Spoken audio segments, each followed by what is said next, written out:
Rectus femoris test. Isa lang. With chest.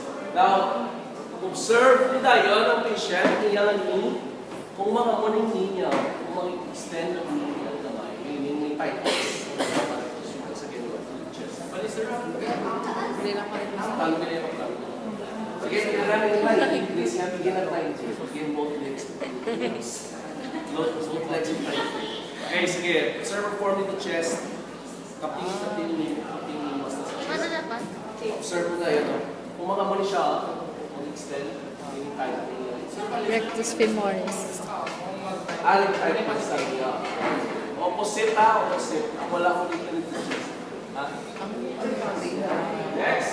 Pwede mo gawin dito din sa Eli's test, E-L-Y. Eli's test. Eli's test. Ano na tayo?